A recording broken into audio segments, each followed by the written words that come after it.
नमस्कार दोस्तों, मैं रोहित तोमर। आज बात करेंगे हमारे शरीर में बहने वाले रक्त के बारे में, जिसे हम खून, रुधिर या ब्लड के नाम से भी जानते हैं। देखिए दोस्तों, साथ ही हम ये भी जानेंगे कि क्या होगा जब माँ का ब्लड ग्रुप कुछ और हो और पिता का ब्लड ग्रुप कुछ और हो, और शादी के बाद उनका जो बच्चा होगा उसमें किस प्रकार का ब्लड ग्रुप होगा। साथ में हम ये भी जानेंगे कि वर्तमान में लड़के एवं लड़की की शादी के समय पर कुंडली के साथ साथ हमको उनके ब्लड ग्रुप की भी जांच क्यों करनी चाहिए, ब्लड कैंसर क्या होता है, एड्स जो बीमारी होती है क्या होती है, किस प्रकार इसका निराकरण होता है, किस प्रकार इसकी हम जांच करते हैं और यह बीमारी क्यों होती है। साथ ही हम जानेंगे कि रक्त की कमी किस प्रकार होती है और प्रतिरक्षा तंत्र क्या होता है, लिम्फोसाइट, मोनोसाइट, ये सब क्या होते हैं। इस पूरे टॉपिक को समझने के लिए आपको इस वीडियो को पूरी तरीके से देखना है। देखिए दोस्तों, हम रक्त के बारे में बात करने वाले हैं। तो रक्त जो होता है एक प्रकार का संयोजी ऊतक होता है। संयोजी ऊतक का मतलब ये होता है दोस्तों, जब बहुत सारी चीजें आपस में जुड़ती हैं तो उसे संयोजी कहते हैं। संयोजन का मतलब होता है जुड़ना। तो ऊतक का मतलब क्या होता है? ऊतक का मतलब होता है जब बहुत सारी कोशिकाएं आपस में मिलती हैं तो ऊतक बनता है। ऊतक ही आगे जाके अंग बनाते हैं, अंग आगे चल के अंगतंत्र बनाते हैं और अंगतंत्र आगे चल के हमारा शरीर बनाता है। देखिए दोस्तों, रक्त जो होता है एक संयोजी ऊतक होता है। इसको हम तरल संयोजी ऊतक भी कहते हैं क्योंकि बहुत सारी चीजों के जुड़ने से बनता है। अब हम बात करेंगे रक्त का अध्ययन। तो रक्त का अध्ययन क्या कहलाता है? रक्त का अध्ययन हेमाटोलॉजी या सोरोलॉजी का नाम से जाना जाता है। देखिए दोस्तों, हम बात करने वाले हैं रक्त के विषय में। तो देखिए, रक्त का जो पीएच वैल्यू होता है वो होता है 7.4। 7.4 मतलब 7 से ज्यादा अगर किसी चीज की वैल्यू होती है तो वह क्षारीय होता है, 7 पर उदासीन होता है और 7 से अगर कम हो जाए तो अम्लीय होता है। पीएच वैल्यू को हम power of hydrogen, potence of hydrogen या पोटेंशियल ऑफ हाइड्रोजन के नाम से भी जानते हैं। जनरली परीक्षाओं में ये पोटेंस ऑफ हाइड्रोजन के नाम से सही माना गया है। पीएच वैल्यू की जो खोज है वो सोरेनसन नाम के वैज्ञानिक ने की थी। 1 से लेकर 7 तक के बीच में जो होता है उसे हम अम्लीय कहते हैं, 7 से ज्यादा होता है क्षारीय कहते हैं, और 7 पर अगर पीएच वैल्यू होती है तो वो उदासीन होता है। जो पानी है हमारा वो एक उदासीन द्रव है। हम बात करने वाले हैं रक्त का पीएच वैल्यू कितना होता है। तो रक्त का पीएच वैल्यू जो होता है वो 7 होता है। आपसे अगर क्वेश्चन पूछे कि ब्लड जो होता है किस प्रकार का विलयन है, तो आप बोलना है कि रक्त जो होता है वो कोलाइडी विलयन होता है। कोलाइड का मतलब क्या होता है? जब बहुत सारे बारीक कण आपस में आकर मिलते हैं तो उसे कोलाइड के नाम से जाना जाता है। देखिए दोस्तों, बात करेंगे कि मेल के अंदर और फीमेल के अंदर, मतलब नर एवं पुरुष एवं महिला दोनों में जो ब्लड होता है वो कितना होता है। सामान्यतः जो ब्लड होता है पुरुष के अंदर 5.5 लीटर होता है एवं महिला के अंदर जो होता है वो 5 लीटर होता है। सामान्यतः आधा लीटर महिलाओं के अंदर ब्लड कम होता है। कुछ लोग बोलते हैं कि महिलाएं खून चूस लेती हैं शादी के बाद में, इसलिए उनके शरीर में आधा लीटर ब्लड कम भगवान ने शुरू से रखा है। हालांकि मैं इस चीज को नहीं मानता, एक मजाक है, इसको सीरियस नहीं ला लें। दूसरी हम बात करने वाले हैं रक्त की, कि रक्त के विषय में अगर दूसरा क्वेश्चन आपको पूछे कि रक्त हमारे शरीर में हमारे भार का कितना % होता है, तो रक्त हमारे भार का 7% होता है। मान लीजिए अगर मेरा वजन 70 किलो है तो 70 का 7 किलो मतलब 4.9 लीटर जो है मेरे अंदर ब्लड होगा। अगर हम बात करें ब्लड की बात, भ्रूण के अंदर जो ब्लड बनता है, भ्रूण किसे कहते हैं? प्रेगनेंसी के बाद मां के पेट में जब शिशु का बनना चालू होता है तो मां के पेट के अंदर जो रहता है उसे हम भ्रूण कहते हैं। जब डिलीवरी के दौरान बच्चा बाहर आ जाता है तो उसे हम नवजात शिशु के नाम से जानते हैं। तो जो भ्रूण होता है, मां के पेट में जो भ्रूण होता है, उसके शरीर में जो ब्लड बनता है वो उसके लीवर में बनता है। और लीवर के किस हिस्से में बनता है? मीसोडर्म में। देखिए दोस्तों, भ्रूण के 3 भाग होते हैं। भ्रूण को 3 भाग होते हैं। पहला भाग होता है एक्टोडर्म, दूसरा मीसोडर्म, तीसरा एंडोडर्म। एक्टोडर्म, मीसोडर्म और एंडोडर्म। तो यहां पर जो मीसोडर्म होता है, इस मीसोडर्म का जो काम होता है वो ब्लड बनाता है। आपसे पूछे एक्टोडर्म क्या काम करता है, तो एक्टोडर्म हमारे शरीर की बाहर की जो त्वचा है, जो लेयर है, इसको एक्टोडर्म बनाता है। मीसोडर्म हमारे रुधिर को बनाता है और एंडोडर्म हमारे लीवर और फेफड़े वगैरह इत्यादि अंगों को बनाता है। तो जो भ्रूण होता है इसके कितने भाग होते हैं? 3 भाग होते हैं, आपको ध्यान रखना है। पहला भाग होता है एक्टोडर्म, मीसोडर्म और एंडोडर्म। फिर से देख लीजिए, एक्टोडर्म में क्या करता है? एक्टोडर्म हमारे बाहर की त्वचा का निर्माण करता है। साथ ही हम बात करें मीसोडर्म क्या करता है, तो हमारे ब्लड का निर्माण करता है। और एंडोडर्म क्या करता है? हमारे फेफड़े और लीवर इत्यादि का निर्माण करता है। हम बात करेंगे हमारे शरीर में खून कहां बनता है। देखिए दोस्तों, हमारे शरीर की जितनी भी बड़ी हड्डियां हैं उन सभी बड़ी हड्डियों के अंदर एक विशेष प्रकार का गाढ़ापन पाया जाता है जिसको अस्थि मज्जा या बोन मैरो के नाम से जानते हैं। तो बोन मैरो के अंदर हमारे शरीर की जितनी भी बड़ी बड़ी हड्डी है, हमारे शरीर की सबसे बड़ी हड्डी का नाम है फीमर। कुछ लोग बोलते हैं कि हमारे शरीर की सबसे बड़ी हड्डी जो है वो रीढ़ की हड्डी है, बैकबोन है। इसको रीढ़ की हड्डी जो होती है सबसे बड़ी हड्डी नहीं है, बहुत छोटी छोटी हड्डियों से मिलकर बनी है। इसलिए हमारे शरीर की सबसे बड़ी जो हड्डी है उसका नाम है लीवर, उसका नाम है फीमर, जो कहां पाई जाती है? हमारे जांग में पाई जाती है। तो हमारे शरीर की जो बड़ी हड्डियां होती हैं वहीं पर खून का निर्माण होता है। लेकिन जब हम मां के पेट में होते हैं उस समय हमारे शरीर में खून का निर्माण जो होता है वो हमारे लीवर में होता है। और लीवर के कौन से हिस्से में होता है? मीसोडर्म में होता है। देखिए दोस्तों, हम बात करें अगर मेल के अंदर जो डेसीलीटर में हम ब्लड को नापेंगे कितना होता है, तो 14 ग्राम प्रति डेसीलीटर मेल के अंदर ब्लड होता है और 13 ग्राम प्रति डेसीलीटर फीमेल के अंदर ब्लड होता है, हीमोग्लोबिन होता है। ठीक है, अच्छा हीमोग्लोबिन क्या है? तो हीमोग्लोबिन के बारे में ध्यान रखिएगा। देखिएगा हीमोग्लोबिन जो होता है इसका रंग कैसा होता है, हीमोग्लोबिन का बैगनी। कुछ लोग बोलते हैं हीमोग्लोबिन का जो रंग होता है वो लाल होता है, लेकिन हीमोग्लोबिन का जो रंग होता है वो बैगनी होता है। लेकिन जब हीमोग्लोबिन ऑक्सीजन से मिलता है तब इसका रंग क्या हो जाता है, लाल होता है। हीमोग्लोबिन जब ऑक्सीजन से मिलता है तो यह ऑक्सी हीमोग्लोबिन बनता है, जिसका रंग कैसा हो जाता है, लाल हो जाता है। दोस्तों हीमोग्लोबिन हमारे ब्लड में पाया जाता है और हमारे ब्लड में हीम और ग्लोबिन दो चीजें मिलकर हीमोग्लोबिन बनाता है। हीम जो होता है दोस्तों, हीम एक प्रकार का आयरन होता है। जैसे हम आयरन खाते हैं, आयरन को जिसे हम लोहा बोलते हैं। जितनी भी हरी सब्जियां हैं उन सभी सब्जियों में अगर हम पालक की बात करें तो उसमें सबसे ज्यादा हीमोग्लोबिन पाया जाता है। तो अगर हम बात करें पालक, तो पालक जो होता है, पालक में सबसे ज्यादा आयरन होता है और सबसे ज्यादा आयरन होगा तो हम पालक खाएंगे तो हमको सबसे ज्यादा क्या मिलेगा, हीम। और हीम ही मिलकर बनाता है हीमोग्लोबिन। अगर हीमोग्लोबिन की बॉडी में कमी हो जाए तो हमारी बॉडी में रक्त की कमी हो जाती है। इसका बहुत बड़ा कॉन्सेप्ट है जो एक वीडियो में हम नहीं पढ़ा सकते, ऑफलाइन क्लास में हम सारी चीजें बताते हैं। तो हम बात कर रहे हैं हीमोग्लोबिन की, तो हीमोग्लोबिन हीम और ग्लोबिन से मिलकर बनता है। हीम जो होता है वो आयरन से बनता है, ग्लोबिन एक प्रकार का प्रोटीन होता है। हीम जो होता है ये आयरन से मिलकर बनता है। ये काम क्या करता है, देखिए हीम जो होता है एक वर्णक होता है। वर्णक का मतलब रंग प्रदान करने वाला। हीम के कारण ही हीमोग्लोबिन का रंग बैगनी होता है, लेकिन हीमोग्लोबिन के साथ में जब ऑक्सीजन मिलता है तो इसको ऑक्सी हीमोग्लोबिन के नाम से जानते हैं, जिसके कारण हमारे ब्लड का जो रंग होता है वो लाल हो जाता है। और हम बात करें लाल जो रंग होता है वो ऑक्सीजन के मिलने के बाद होता है। तो जब हमारा जो ब्लड होता है इसमें ऑक्सीजन मिलता है तो हमारे खून को हम शुद्ध कहते हैं कि हमारा ब्लड जो है ये शुद्ध हो गया है। और शुद्ध खून जो होता है वो धमनियों में बहता है और अशुद्ध रक्त जो होता है वो सिराओं में बहता है। ये चीज आपको ध्यान रखना है। साथ ही ग्लोबिन क्या होता है, एक प्रकार का प्रोटीन होता है। देखिए दोस्तों, हम बात करें खून के बारे में तो खून दो चीजों से मिलकर बनता है, एक प्लाज्मा होता है और दूसरा होता है रक्त कोशिकाएं। प्लाज्मा जो होता है ये पूरे ब्लड का सबसे ज्यादा भाग होता है। इस भाग की संख्या, इस भाग की मात्रा होती है 55%, लेकिन जो रक्त कोशिकाएं होती हैं उनकी मात्रा होती है 45%। तो ब्लड का सबसे बड़ा भाग पूछे क्या है तो आपको बताना है रक्त का सबसे बड़ा भाग जो होता है वो प्लाज्मा होता है, लेकिन रक्त का जो छोटा भाग होता है वो रक्त कोशिकाएं होती है। रक्त कोशिकाएं तीन प्रकार की होती हैं, आरबीसी, डब्ल्यूबीसी और platelets. Red blood cells WBC को बोलेंगे, व्हाइट ब्लड सेल्स, और एक होता है प्लेटलेट्स। देखिए हम बात करने वाले हैं प्लाज्मा के बारे में। तो जो प्लाज्मा होता है ये रक्त का सबसे तरल भाग होता है, एकदम लिक्विड होता है। इसका रंग कैसा होता है आपसे पूछे तो इसका रंग आप बता देना, हल्का पीला होता है। देखिए प्लाज्मा का जो रंग होता है ये हल्का पीला क्यों होता है, क्योंकि इसमें बिलिरुबिन नाम का एक पीला कलर का पदार्थ मिला होता है। बिलिरुबिन नाम का जो पीला पदार्थ होता है दोस्तों ये लीवर के अंदर बनता है, जिसके कारण हमारे जो प्लाज्मा होता है इसका रंग पीला होता है। हमारा लीवर जो होता है दो प्रकार के वर्णक बनाता है। वर्णक का मतलब होता है रंग प्रदान करने वाले तत्व। तो दो प्रकार के वर्णक बनाता है हमारा लीवर। एक होता है हमारा कौन सा, बिलिरुबिन, और एक होता है हमारा बिलीवर्डन। देखिए बिलीवर्डन के कारण जो रंग होता है वो हरा होता है। हमारे पित्तरस जो होता है ये ग्रीन कलर का होता है, ये बिलीवर्डन के कारण होता है। देखिए दोस्तों, पित्तरस के बारे में आपसे पूछे कि पित्तरस क्या है तो आपको ध्यान रखना है कि जब हमारा ब्लड प्लीहा में जाके मरता है, स्प्लीन में जाके मरता है, तो वहां पर पीले रंग के द्रव में बदल जाता है जो क्षारीय होता है, और उसी पीले रंग को बिलिरुबिन कहते हैं। और आगे जाके वो पित्ताशय में जमा होता है जहां से पित्तरस का निर्माण होता है। और यही पित्तरस हमारी बॉडी में वसा का इमल्सिफिकेशन करता है। अगर किसी व्यक्ति को पथरी हो जाती है गोल ब्लेडर में तो उस गोल ब्लेडर को काट के बाहर निकाल दिया जाता है। तो डॉक्टर उसको सलाह देते हैं कि आपको अपने आहार में किसी भी प्रकार का फैट नहीं लेना है, क्योंकि आपकी बॉडी के अंदर जो है वो गोल ब्लेडर नहीं है। ठीक है, तो हम बात करने वाले हैं दोस्तों किसके बारे में, प्लाज्मा के बारे में। तो जो प्लाज्मा होता है इस प्लाज्मा में 90% पानी होता है, 7% प्रोटीन होता है, और जो 3% होते हैं वो कैल्शियम, मैग्नीशियम, क्लोरीन, ग्लूकोज और सीरम वगैरह रहता है। हाँ, अगर आपसे पूछे कि हमारे प्लाज्मा में किस प्रकार के प्रोटीन पाए जाते हैं तो आप बताना कि फिब्रिन, थ्रोम्बिन और फाइब्रिनोजन। एक बार फिर मैं बता रहा हूं, फिब्रिन, थ्रोम्बिन और फाइब्रिनोजन, ये तीनों प्रोटीन, फिब्रिन, थ्रोम्बिन और फाइब्रिनोजन, ये 3 प्रोटीन होते हैं हमारे प्लाज्मा के अंदर पाए जाते हैं। एक्चुअली ये तीनों प्रोटीन क्या काम करते हैं, ये तीनों प्रोटीन हमारे शरीर में रक्त का थक्का जमाने में सहायक होते हैं। अगर आपसे पूछे ग्लोब्यूलिन क्या है तो ग्लोब्यूलिन भी एक प्रकार का प्रोटीन है जो हमारी प्लाज्मा में पाया जाता है। यह एक प्रकार का प्रतिजन्य और प्रतिरक्षा प्रणाली को मजबूत करता है। प्रतिरक्षा क्या होती है कि रोग से लड़ने के लिए जो काम होता है उसको प्रतिरक्षा तंत्र कहते हैं। एल्ब्यूमिन क्या होता है, एल्ब्यूमिन भी एक प्रकार का प्रोटीन होता है। ये आयन को और मिनरल्स, हमारे शरीर में जितने भी मिनरल्स होंगे, क्लोरीन, आयोडीन वगैरह, इन सब की मात्रा को संतुलित करता है। अब हम बात करने वाले हैं दोस्तों सबसे पहले आरबीसी के बारे में। आरबीसी क्या होती है, आरबीसी को हम रेड ब्लड सेल्स के नाम से जानते हैं, लाल रक्त कणिका के नाम से जानते हैं। इनको इरिथ्रोसाइट या एंथ्रोसाइट भी कहते हैं, एंथ्रोसाइट भी कहते हैं। तो एंथ्रो जो होता है दोस्तों, एंथ्रो का मतलब होता है लाल, और साइट का मतलब होता है कोशिका। कभी भी आपको साइट शब्द दिख जाए या साइटो शब्द दिख जाए तो आपको समझना है कि साइट का मतलब होता है कोशिका।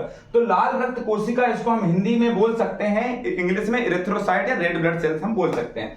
देखिए इसी के अंदर पाया जाता है हीमोग्लोबिन, रेड ब्लड सेल्स के अंदर हीमोग्लोबिन पाया जाता है। दोस्तों देखिए क्लास को जल्दी या बहुत स्पीड से मैं इसलिए बोल रहा हूं क्योंकि डाटा बहुत ज्यादा है और हमें छोटी सी वीडियो बनाना है, क्योंकि लंबी वीडियो आप देखोगे नहीं इसलिए। और ये सभी चीजें जो है इनसे बाहर कुछ जाने वाला नहीं है।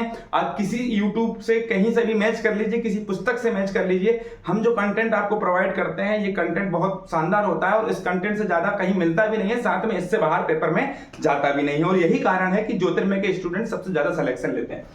देखिए दोस्तों हम बात करते हैं कि प्रेगनेंसी के समय जब कोई महिला प्रेग्नेंट होती है तो उसके अंदर उसके पेट में जो बच्चा होता है, उसके गर्भाशय में जो बच्चा होता है, उस गर्भाशय में पल रहे बच्चे के शरीर में आरबीसी का निर्माण कहां होता है। तो हम जब अपने मां के पेट में थे तो उस समय हमारा शरीर में जो ब्लड बना था वो हमारे शरीर के लीवर वाले हिस्से में बना था, जिसे हम मीसोडर्म के नाम से जानते हैं। और वर्तमान में हमारे शरीर में आरबीसी का निर्माण कहां होता है, तो हमारे शरीर में आरबीसी का निर्माण होता है अस्थि मज्जा, जिसे हम बोन मैरो कहते हैं। अस्थि मज्जा अस्थि के अंदर पाया जाता है, अस्थि का मतलब हड्डी, बोन। तो हमारे शरीर में जो बड़ी बड़ी हड्डियां हैं इनके अंदर आरबीसी का निर्माण होता है। देखिए दोस्तों हमारे शरीर में आरबीसी की जो संख्या होती है बहुत ज्यादा होती है, 4.5 मिलियन से लेकर 6 मिलियन तक हमारे शरीर में, लगभग 45 लाख से 60 लाख तक हर एक व्यक्ति के शरीर में जो होती है वो आरबीसी की संख्या होती है। हमारी बॉडी में red blood cells, white blood cells और प्लेटलेट्स में सबसे ज्यादा संख्या आरबीसी की होती है। उसके बाद हमारे शरीर में प्लेटलेट्स की संख्या होती है, सबसे आखिरी में हमारी संख्या जो होती है शरीर में वो किसकी होती है, डब्ल्यूबीसी की।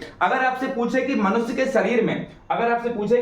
शरीर में सबसे बड़ा आकार किसका होता है तो आपको बताना है डब्ल्यूबीसी, और सबसे छोटा आकार किसका होता है तो आरबीसी। फिर से देख लीजिए हमारे शरीर में सबसे ज्यादा संख्या किसकी होती है, आरबीसी की। हमारे शरीर में सबसे कम संख्या किसकी होती है, डब्ल्यूबीसी की। लेकिन हमारे शरीर में सबसे बड़ी कौन होती है, डब्ल्यूबीसी, और सबसे छोटी कौन होती है, आरबीसी। चलिए अब आगे बात करते हैं दोस्तों कि हमारे जीवन जो आरबीसी का जो जीवन काल होता है इसका कितना जीवन काल होता है तो आपको बताना। देखिए दोस्तों कि जो आरबीसी होती है, ये आरबीसी जब पैदा होती हैं तो कम से कम 20 दिन तक जीती हैं, लेकिन 20 दिन के बाद ये कभी भी मर सकती हैं। लेकिन ये अधिकतम कितना जीवन जी सकती है, 120। तो आपको बताना है रेड ब्लड सेल्स का जो जीवन काल होता है वो 20 से 120 दिन के बीच में होता है। आरबीसी जब पैदा होती है तो कहां होती है, हमने पढ़ चुके हैं अस्थि मज्जा में। लेकिन जब ये मरती है तो कहां जाकर मरती है, प्लीहा में। प्लीहा को स्प्लीन कहते हैं, और स्प्लीन या प्लीहा जो होता है वो आरबीसी की कब्रगाह के नाम से भी जाना जाता है। साथ ही प्लीहा को हम ब्लड बैंक भी कहते हैं। एक्चुअली क्या होता है कि जब हमारे शरीर में आरबीसी का बनना बंद हो जाता है तो स्प्लीन या जो प्लीहा होता है वो खुद ही आरबीसी का निर्माण करने लगता है। इसलिए आरबीसी मतलब रेड ब्लड सेल्स, इसीलिए हम स्प्लीन को या प्लीहा को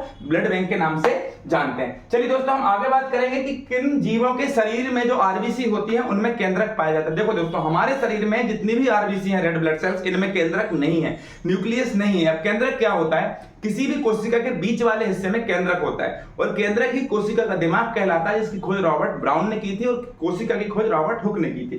ध्यान रखिएगा, ऊंट, लामा और जिराफ, धरती पर 3 ऐसे प्राणी हैं, ऊंट, लामा और जिराफ, इनकी आरबीसी में केंद्रक पाया। ये क्वेश्चन बहुत बनता है दोस्तों कि केंद्रक किन जीवों के शरीर में पाया जाता है, तो ऊंट, लामा और जिराफ, इनकी आरबीसी में केंद्रक पाया जाता है। आपसे अगर पूछे कि सबसे कौन सा ऐसा स्तनधारी है दोस्तों जिसके शरीर की आरबीसी सबसे बड़ी है, तो आप बताना हाथी के शरीर की जो आरबीसी होती है ये सबसे बड़ी होती है, और जो कस्तूरी हिरण रहती है इसके शरीर की आरबीसी सबसे छोटी होती है। एक बहुत प्यारा सा क्वेश्चन बनता है दोस्तों कि थैलेसीमिया किसे कहते हैं। एक मिनट देख लेते हैं, वीडियो चल रही है या नहीं।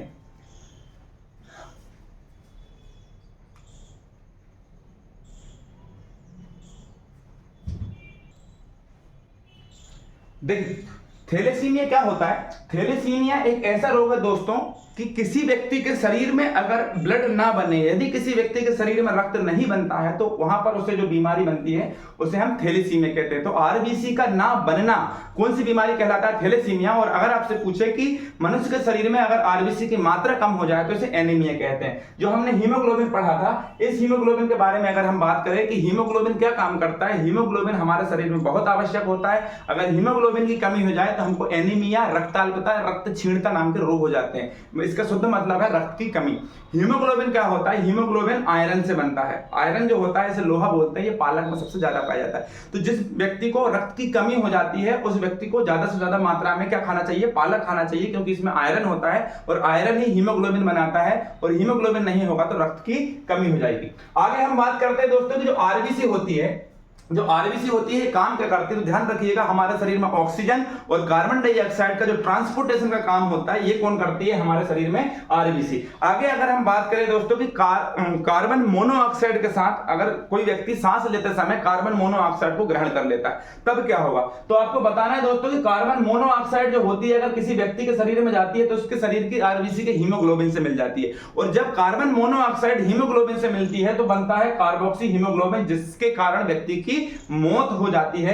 आगे हम बात करेंगे दोस्तों कि जो आरबीसी होती है इसके निर्माण में कौन सा विटामिन सहायक होता है, तो जो विटामिन B6 होता है जिसे पाइरिडॉक्सिन कहते हैं, इसी के कारण आरबीसी का निर्माण होता है। यूं तो पालक से भी हमारे शरीर में या आयरन से हमारे शरीर में आरबीसी का निर्माण होता है, पर क्वेश्चन अगर आपसे पूछे कि कौन सा विटामिन आरबीसी के निर्माण में भूमिका निभाता है तो विटामिन B6। देखिए दोस्तों हमारे शरीर में बहुत सारे विटामिन पाए जाते हैं या बहुत सारे विटामिन की आवश्यकता होती है, जैसे विटामिन ए जिसको हम रेटिनॉल या एक्सेरोफाइटर के नाम से जानते हैं, विटामिन B1 जिसे हम थायमिन कहते हैं, विटामिन B2 जिसे राइबोफ्लाविन कहते हैं, विटामिन B3 जिसको नियासिनिक एसिड या निकोटिनामाइड कहते हैं, विटामिन B5 जिसको पेंटाथेलिक, विटामिन B6 जिसको पाइरिडॉक्सिल, विटामिन B7 जिसको फोलिक एसिड कहते हैं, बायोटिन कहते हैं, विटामिन B7 को बायोटिन कहते हैं, विटामिन B9 को फोलिक एसिड, B11 को फोलिक एसिड और विटामिन B12 को साइनोकोबालामिन, विटामिन C को हम एस्कॉर्बिक एसिड कहते हैं, विटामिन D को हम कैल्सीफेरॉल कहते हैं, विटामिन E को हम टोकोफेरॉल कहते हैं, विटामिन K को हम फेलोक्विनोल कहते हैं, विटामिन H को हम बायोटिन कहते हैं। तो ये सभी विटामिन हमारी बॉडी में पाए जाते हैं। ध्यान रखना दोस्तों कि हमारे शरीर में अगर विटामिन B6 की कमी हो जाए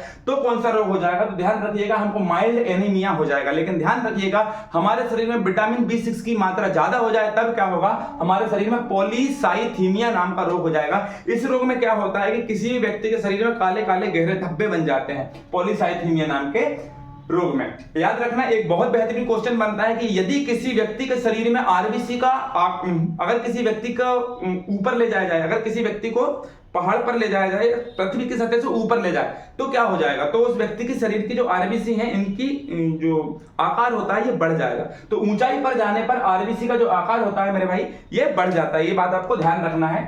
अब हम बात करेंगे दोस्तों WBC के बारे में। WBC को हम ल्यूकोसाइड भी कहते हैं, और WBC के बारे में एक बात ध्यान रखिएगा कि इसमें नाभिक पाया जाता है लेकिन इसमें हीमोग्लोबिन नहीं पाया जाता है। इसी के कारण WBC का नाम WBC पड़ा है, व्हाइट ब्लड सेल्स या श्वेत रक्त कणिका।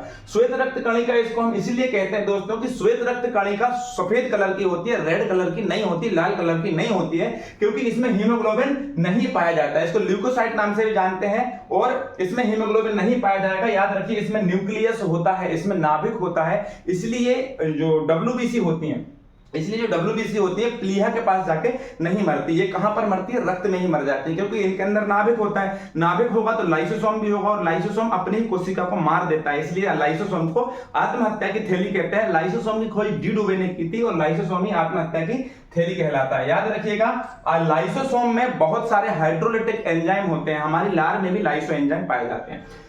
WBC जो होती है इनका रंग कैसा होता है, सफेद, क्योंकि इसमें हीमोग्लोबिन नहीं पाया जाता है। आगे हम बात करें 8 से 10,000 के बीच में, प्रत्येक व्यक्ति के शरीर में 8,000 से 10,000 के बीच में जो होता है वो WBC पाई जाती है। अगर हम बात करें RBC और WBC का अनुपात कितना होगा, किस संख्या में ये पाई जाती है, तो आपको बताना है कि 600:1 के अनुपात में ये मिलती है। RBC की संख्या 600 होगी तो वही WBC की संख्या कितनी होगी, 1। तो इसीलिए हमारी बॉडी में कहते हैं RBC सबसे ज्यादा होती है और WBC सबसे कम होती है। लेकिन याद रखना आकार में सबसे बड़ी कौन होती है, WBC, और आकार में सबसे छोटी कौन होती है, RBC।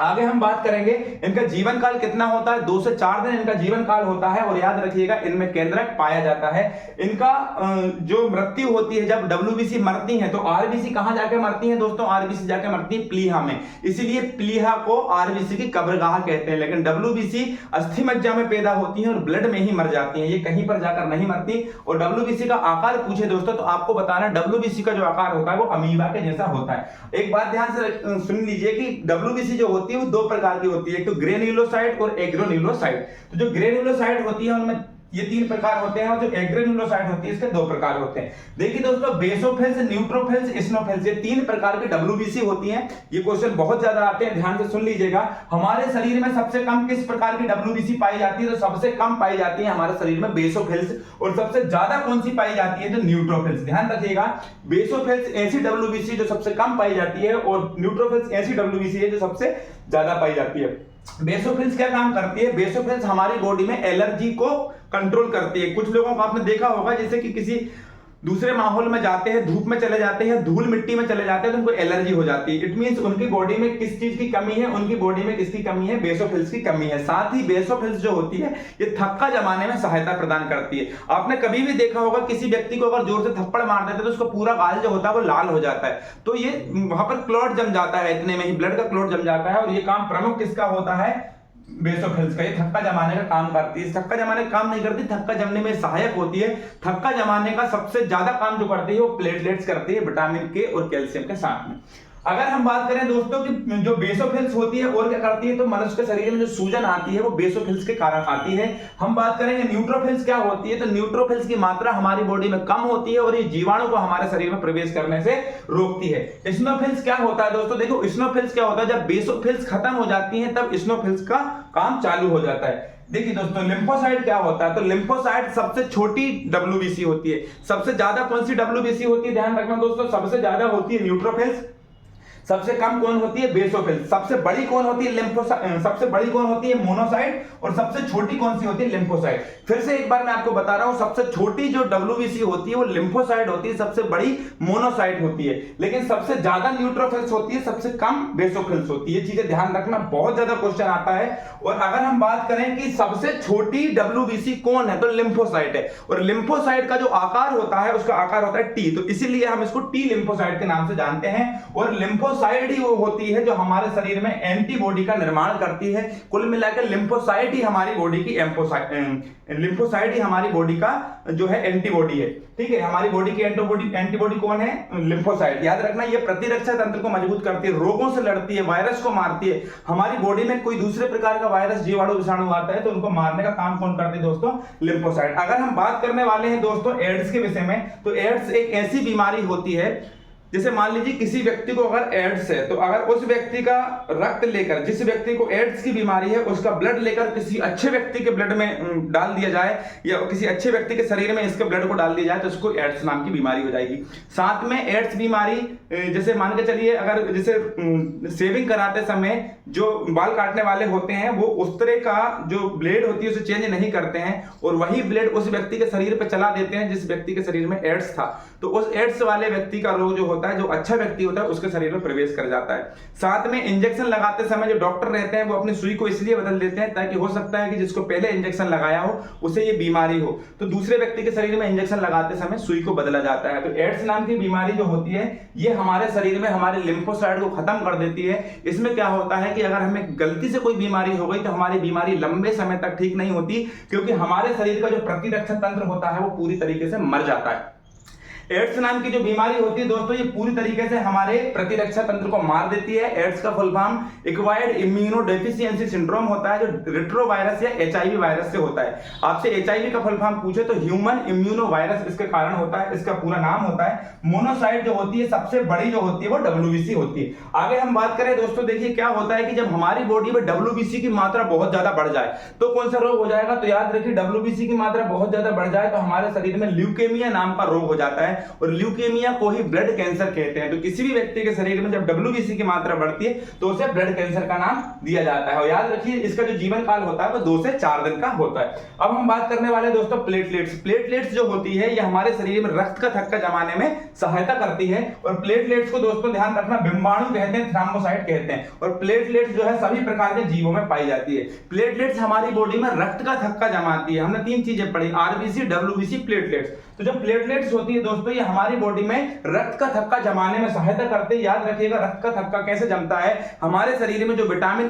के होता है जो हमारी आंतों में रहता है, विटामिन के का निर्माण कौन करता है, ई कोलाई नाम का बैक्टीरिया। ई कोलाई नाम का बैक्टीरिया हमारे पेट, हमारे आंतों में पाया जाता है और यही विटामिन के का निर्माण करता है। और विटामिन के को कहते हैं फिलोक्विनोन।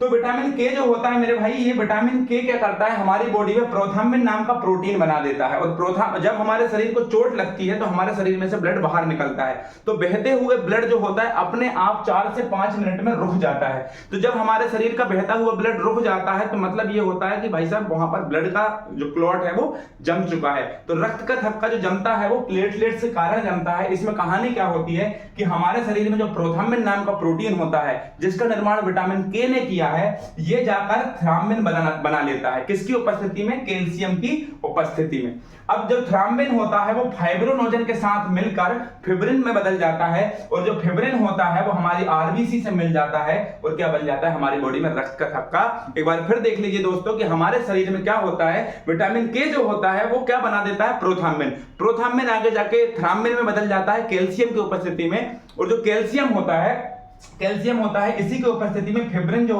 फाइब्रोनोजन जो होता है वो थ्राम्बिन से मिलता है। फाइब्रोनोजन थ्राम्बिन से मिलता है तो फिब्रिन बनता है, और फिब्रिन जब आरबीसी से मिलता है तो रक्त का थक्का जम जाता है। आगे हम बात करने वाले हैं दोस्तों रक्त का थक्का कितने समय में जम जाता है, तो 4 से 5 मिनट में रक्त का थक्का जम जाता है। और हम बात करें जो रक्त होता है मेरे भाई, जो रक्त होता है जब अंदर हमारी बॉडी के अंदर जब जमता है तो उसे कहते हैं ब्लड का क्लॉट। लेकिन जो रक्त होता है ये शरीर से बाहर जमता है तो इसे बोलते हैं कोएगुलेशन। ध्यान रखिएगा हमारे शरीर में रक्त 4 से 5 मिनट के अंदर जम जाता है अगर चोट लगी हो तो। लेकिन अगर हम बात करें रक्त का थक्का हमारे शरीर के अंदर बन रहा है तो इसे बोलेंगे ब्लड क्लोटिंग, लेकिन शरीर के बाहर ही रक्त का थक्का जम रहा है तो इसे बोलेंगे कोएगुलेशन।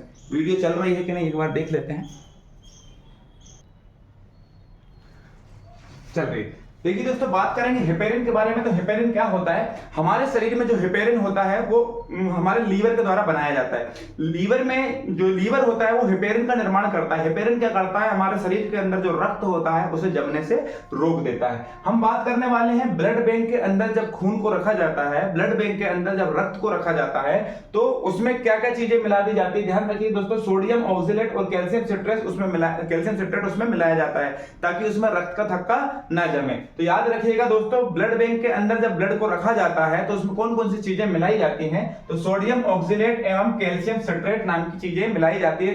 ये जो होता है यौगिक इन यौगिकों पर मिलाया जाता है जिससे रक्त का थक्का हमारे ब्लड बैंक के अंदर ना जमे।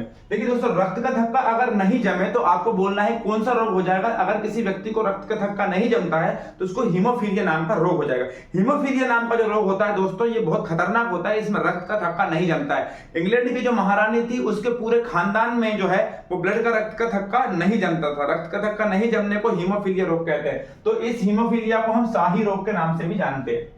ध्यान देखिए दोस्तों ये क्वेश्चन बहुत पूछता है कि शाही रोग किसे कहते हैं, तो आप बता देना कि रक्त का थक्का ना जमना जिसे हीमोफीलिया कहते हैं वही शाही रोग है, क्योंकि ब्रिटेन की जो महारानी थी उनके पूरे खानदान में किसी को रक्त का थक्का न जमने जैसी बीमारी थी। हम बात करेंगे दोस्तों, ध्यान रखिएगा कि जो प्लेटलेट्स हैं इनका निर्माण कहां होता है, तो इनका निर्माण अस्थि मज्जा में होता है और प्लेटलेट्स प्लीहा में जाके मरती हैं। 3 से 5 दिन इनका जीवन काल होता है। हम बात करने वाले हैं दोस्तों की जो जोंक होती है, जोंक जब किसी व्यक्ति के शरीर में चिपक जाती है और उसको खून चूसती है तो वो एक प्रकार का प्रतिस्पंदक छोड़ती है जिससे उस व्यक्ति के शरीर में खून नहीं जमता है। जिस व्यक्ति के शरीर में चेहरे पर पिंपल्स वगैरह निकल जाते हैं तो उसकी लीच थेरेपी करवाई जाती है। लीच थेरेपी में उसके चेहरे पर जोंक चढ़ा देते हैं तो वो जोंक क्या करती है, उसके चेहरे से खून और मवाद को पूरा चूस लेती है और दोबारा उस जगह पर पिंपल्स नहीं होता है, क्योंकि वहां पर एक प्रतिस्पंदक छोड़ दिया जाता है जिसके कारण रक्त का थक्का नहीं जमता है। चलिए दोस्तों हम बात करने वाले हैं खून के बारे में, रुधिर के बारे में, ब्लड के बारे में। तो जो ब्लड होता है हमारा, ध्यान रखिएगा, इससे अगर फाइब्रोनोजन नाम के प्रोटीन को निकाल दिया जाए। फाइब्रोनोजन क्या होता है आपको मालूम है, फाइब्रोनोजन यहाँ मैंने पढ़ाया था। ये फाइब्रोनोजन नाम का जो प्रोटीन होता है रक्त का थक्का जमाने में सहायता करता है। तो जब हमारे शरीर से रक्त के थक्के जमाने वाले प्रोटीन फाइब्रोनोजन को निकाल दिया जाए तो क्या चीज बचती है, ध्यान रखिएगा, हमारे ब्लड से अगर फाइब्रोनोजन निकल जाएगा तो हमारे ब्लड को हम कहेंगे सीरम। चोट लगने के बाद में जो पीले पीले कलर का जो पदार्थ बचता है खून का थक्का जमने के बाद, हमारे शरीर में जब चोट लगती है तो खून का थक्का जब जम चुका होता है उसके बाद पीले पीले कलर का एक द्रव बचता है खून का, इसे ही कहा जाता है सीरम। ध्यान रखिएगा खून हमारे शरीर में, रक्त हमारे शरीर में ताप नियंत्रक का काम करता है, क्योंकि हमारे शरीर में ऊपर से लेकर नीचे तक ब्लड बहते रहता है और कोई भी चीज जब गति करती है, बहती है तो वहां टेम्परेचर बढ़ जाता है। आप पंखे को बहुत स्पीड से घुमाइएगा, बंद कर दीजिएगा, पंखा अपने आप गर्म हो जाता है, क्योंकि जब कोई चीज घूमती है चारों तरफ तो वो अपने आप गर्म हो जाती है। जब कोई चीज गति करती है ऊपर से नीचे चारों तरफ कैसे भी गति करती है तो वहां पर वो चीजें गर्म हो जाती हैं। तो जो ब्लड होता है हमारे शरीर में ऊपर से नीचे तक चलता है जिसके कारण हमारे शरीर का टेम्परेचर 37 डिग्री सेल्सियस तक रहता है। खून हमारे शरीर में घाव को भरता है। दोस्तों जब हमारे शरीर में चोट लगती है तो सबसे पहले खून बाहर निकलता है और उस खून में बहुत सारे ऐसे प्रोटीन होते हैं जो रक्त का थक्का जमाते हैं और घाव को भरते हैं। तो ध्यान रखिएगा ब्लड जो होता है हमारे शरीर में रक्त का थक्का जमाने के साथ साथ हमारे घाव को भी भर देता है। याद रखिएगा हमारे शरीर में ऊपर से लेकर नीचे तक हमारे भोजन को, हमारे हार्मोन्स को और हमारे जो उत्सर्जी पदार्थ है जैसे यूरिया, अमोनिया, इन सबको एक स्थान से दूसरे स्थान तक जो होता है वो ब्लड हमारे शरीर में लेकर जाता है। अगर हम बात करें कि हमारे शरीर में कौन सा प्रोटीन होता है जो रक्त के अंदर रक्त का थक्का नहीं जमने देता, तो वो हेपेरिन नाम का प्रोटीन होता है। लीवर एक प्रोटीन बनाता है जिसको हेपेरिन कहते हैं, और ये हेपेरिन ब्लड के अंदर पाया जाता है। अगर ये हेपेरिन की मात्रा कम हो जाती है तो ब्लड का थक्का अंदर ही जमने लग जाता है। दोस्तों ध्यान रखना कि ये जैसे ही हेपेरिन हवा के संपर्क में आता है, खून का थक्का जमा देता है। हमारे ब्लड में अगर कहीं पर चोट लगती है तो खून शरीर से बाहर निकलता है, तो खून शरीर से जब बाहर निकलता है तो हेपेरिन नाम का प्रोटीन भी शरीर से बाहर निकलता है, और जैसे ही हेपेरिन बाहर निकलेगा वो हवा से मिलकर रक्त का थक्का जमा देता है। यही कारण होता है कि जब डॉक्टर इंजेक्शन लगा देता है तो इंजेक्शन लगाते समय वो पूरी की पूरी जो हवा होती है इंजेक्शन को दवाई बाहर निकाल देता है, और थोड़ी सी दवाई नीचे गिरा देता है, साथ में वो हवा भी पूरी तरीके से निकाल देता है। अगर वो हवा आपके शरीर में इंजेक्शन के साथ साथ लगा दी जाए तो हवा आपके शरीर में प्रवेश कर जाएगी और वहां पर रक्त का थक्का जम जाएगा, और उस हिस्से पे जहां पर इंजेक्शन लगा हुआ है वहां सूजन आ जाती है। तो ये काम होता है। दोस्तों आगे हम बात करेंगे ब्लड ग्रुप के बारे में, टॉपिक खत्म होता है इतना पूरा। अब हम बात करने वाले हैं ब्लड ग्रुप के बारे में। दोस्तों ब्लड ग्रुप की जो खोज है वो कार्ल एंड स्टीनर ने सन 1900 में की थी, इसीलिए इनको नोबेल पुरस्कार भी दिया गया है। बात करें हमारे शरीर में जो ब्लड ग्रुप होता है वो अलग अलग प्रकार का होता है। इसका सबसे प्रमुख कारण जो होता है वो होता है एंटीजन। हर व्यक्ति के शरीर में एक विशेष प्रकार का एंटीजन होता है।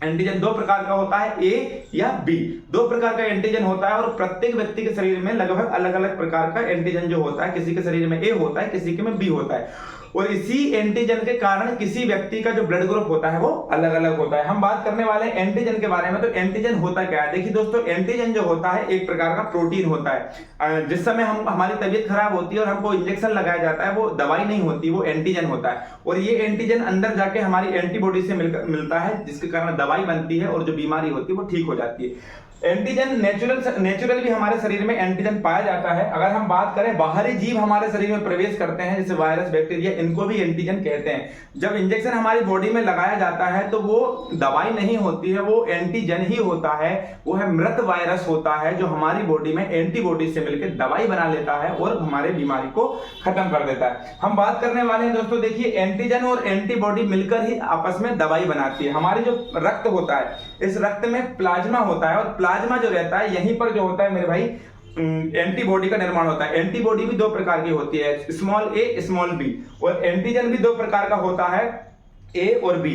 एंटीजन जो होता है हमारी आरबीसी रेड ब्लड सेल्स के बाहरी दीवारों पर पाया जाता है, और जो एंटीबॉडी होती है वो हमारे शरीर में प्लाज्मा में तैरते रहती है। ध्यान रखना दोस्तों, हमारी बॉडी में जैसे अगर हम बात करें ब्लड ग्रुप ए और ब्लड ग्रुप बी, तो जो ब्लड ग्रुप ए होता है उसके पास जो एंटीजन होता है वो इस प्रकार का होता है, लेकिन जो ब्लड ग्रुप बी होता है उसके पास जो ब्लड ग्रुप होता है वो इस प्रकार से होता है। एक बार फिर से देख लीजिए दोस्तों, ये किस प्रकार का एंटीजन है, ये ए प्रकार का एंटीजन है। ये किस प्रकार का एंटीजन है, ये बी प्रकार का एंटीजन है। तो ध्यान रखिएगा दोस्तों, जब ब्लड ग्रुप ए होता है किसी व्यक्ति का, तो उस व्यक्ति के शरीर में जो एंटीबॉडी होती है वो इस प्रकार से होती है। ध्यान रखिएगा। तो ये जो तीर जैसे निशान आप देख रहे हैं, तीर जैसे जो निशान आप देख रहे हैं, ये निशान इसमें नहीं फंस पाएंगे। फिर से एक बार देख लीजिए, एंटीजन ए और एंटीबॉडी ए। एंटीजन को कैपिटल ए से बताते हैं और एंटीबॉडी को स्मॉल ए से बताते हैं। अगर एंटीजन ए एंटीबॉडी ए के साथ घूम रहा है तो कोई तकलीफ नहीं है, क्योंकि ये हिस्सा इस हिस्से में नहीं फंस सकता। लेकिन अगर ए ब्लड ग्रुप वाले व्यक्ति को बी ब्लड ग्रुप वाला व्यक्ति का ब्लड चढ़ा दिया जाए, बी ब्लड ग्रुप वाले व्यक्ति का रक्त चढ़ा दिया जाए, तो उस व्यक्ति के शरीर में जो एंटीबॉडी होगी वो बी होगी, और ए ब्लड ग्रुप वाले व्यक्ति के ब्लड में जो एंटीजन होगा वो इस प्रकार से होगा। तो ये नुकीला हिस्सा यहां से इस हिस्से में फंस जाएगा। या क्या होगा, जब बी ब्लड ग्रुप वाले व्यक्ति को ए ब्लड ग्रुप वाला व्यक्ति का ग्रुप चढ़ा दिया जाए, तो ये इस प्रकार से जो सिंबल आप देख रहे होंगे, ये इस हिस्से में आराम से फंस जाएगा। और जब ये दोनों आपस में एंटीजन और एंटीबॉडी इस प्रकार से फंस जाएंगे तो खून वहीं पर जम जाएगा, रुक जाएगा, आगे गति नहीं करेगा, जिससे उस इंसान की मौत हो सकती है। इसीलिए ए ब्लड ग्रुप वाले व्यक्ति को ए ब्लड ग्रुप वाले व्यक्ति का ही खून चढ़ाया जाता है। अब हम बात करते हैं दोस्तों, ये देख लीजिए आप, जो ब्लड ग्रुप ए बी होता है, ए बी नाम के ब्लड ग्रुप में एंटीजन ए भी होता है और एंटीजन बी भी होता है। इसीलिए इसको हम सर्वग्राही बोलते हैं, क्योंकि किसी भी प्रकार का ब्लड ग्रुप अगर आप इसको चढ़ा दीजिएगा तो इसके पास एंटीजन ए भी है और एंटीजन बी भी है। अगर इसको मान लीजिए ये जो ए बी ब्लड ग्रुप वाला व्यक्ति है, इसको ब्लड ग्रुप बी चढ़ा दिया जाए तो इसकी एंटीबॉडी जब यहां पर जाके मिलेंगी तो ये तीर में नहीं फंस के इसमें फंस जाएंगी, तो इसमें फंस जाएंगी तो फंसने का सवाल ही नहीं होता है। अगर ऐसे ही हम बात करें, जो ब्लड ग्रुप ओ होता है उस ब्लड ग्रुप वाले व्यक्ति को किसी का भी ब्लड ग्रुप हम कह सकते हैं कि प्रदान कर सकते हैं। तो जो ब्लड ग्रुप ए बी होता है ये किसी का भी ब्लड ग्रुप ले सकता है। जिस व्यक्ति के शरीर में ए बी ब्लड ग्रुप होता है ये किसी का भी ब्लड ग्रुप ले सकता है, क्योंकि इसके पास दोनों ही प्रकार के एंटीजन हैं। ब्लड ग्रुप जो ओ होता है, ये जो ओ ब्लड ग्रुप वाले व्यक्ति होते हैं ये किसी को भी ब्लड अपना दान कर सकते हैं, क्योंकि इनके शरीर में जो होता है एंटीजन होता ही नहीं है, दोनों एंटीबॉडी होती है। ब्लड ग्रुप ए बी वाले व्यक्ति के शरीर में एंटीबॉडी नहीं होती है और ब्लड ग्रुप ओ वाले व्यक्ति के शरीर में एंटीबॉडी होती है, एंटीजन नहीं होता है। तो सर्वग्राही कहलाता है ए बी और सर्वदाता कहलाता है ओ। अब हम बात करते हैं, एक रीसस नाम का बंदर था जिसकी खोज वीनर नाम के वैज्ञानिक ने करी थी। तो वीनर नाम के वैज्ञानिक ने रीसस नाम के बंदर के अंदर एक विशेष प्रकार के ब्लड ग्रुप की खोज करी और उस ब्लड ग्रुप को नाम दिया RH+। रीसस के कारण RH नाम रखा गया और वहां पर 95% दुनिया में जितने भी लोग हैं सबका ब्लड ग्रुप प्लस मिलता है। लेकिन कुछ लोग ऐसे होते हैं जिनका ब्लड ग्रुप माइनस होता है, जैसे A नेगेटिव, B नेगेटिव। तो याद रखना A+ पॉजिटिव, जैसे A ब्लड ग्रुप वाले व्यक्ति को जिसका प्लस में ब्लड ग्रुप है, या B+ ब्लड ग्रुप वाले व्यक्ति को, या AB+, तो जितने भी प्लस वाले ब्लड ग्रुप होते हैं इनको नेगेटिव ब्लड ग्रुप अगर चढ़ जाएगा तो भाई साहब इनको बहुत ज्यादा समस्या हो सकती है। और साथ ही अगर हम बोले कि किसी व्यक्ति का शादी किसी महिला से होती है और उस व्यक्ति का शरीर में जो ब्लड है वो प्लस में है और उस महिला का जो शरीर है उसका जो ब्लड है वो माइनस है, तो A+ वाला व्यक्ति A- वाली महिला से अगर शादी करेगा तो उसकी जो पहली संतान होगी वो तो ठीक होगी, लेकिन दूसरी संतान या तीसरी संतान, बाकी की जितनी भी संतान होंगी उनकी मौत हो जाएगी। इसलिए ध्यान रखिएगा, शादी के समय हमें कुंडली मिलाने के साथ साथ ब्लड ग्रुप मिलाने की भी आवश्यकता होती है, ध्यान रखिएगा। और इस प्रकार की बीमारी एरिथ्रोब्लास्टोसिस कहलाती है। सर्वदाता ब्लड ग्रुप कहलाता है O, सर्वग्राही कहलाता है AB। अब हम बात करेंगे O ब्लड ग्रुप वाले व्यक्ति से, O ब्लड ग्रुप वाली महिला का ब्लड अगर मिलेगा या मतलब पति का ब्लड ग्रुप O है और माता का ब्लड ग्रुप भी O है तो बच्चे का ब्लड ग्रुप O होगा। अगर माँ का ब्लड ग्रुप O है, पिता का ब्लड ग्रुप A है, तो बच्चे के अंदर दो ब्लड ग्रुप हो सकते हैं, या तो O या तो A। अगर पिता का ब्लड ग्रुप O है, माँ का ब्लड ग्रुप, ये कुछ भी कह सकते हैं, या तो पिता का B हो माँ का O हो, या माँ का O हो पिता का B हो, या पिता का O हो माँ का B हो, तो इनमें O या B ब्लड ग्रुप बन सकते हैं। ऐसे ही अगर पिता का ब्लड ग्रुप O हो और माँ का ब्लड ग्रुप AB हो तो उसके शरीर में A ब्लड ग्रुप भी बन सकता है, B ब्लड ग्रुप भी बन सकता है। अगर ब्लड ग्रुप A हो पिता का और माँ का B हो तो A, B, O और AB उस बच्चे के शरीर में बन सकते हैं। दोस्तों, बहुत सारे कंटेंट को छोटी वीडियो बनाने के चक्कर में स्पीड ज्यादा जरूर रही होगी। क्लास में आपको सारी चीजें बहुत स्लो पढ़ाई जाती हैं। आप अगर वीडियो अच्छी लगी हो तो आप लाइक करें, सब्सक्राइब करें। जय श्री राम।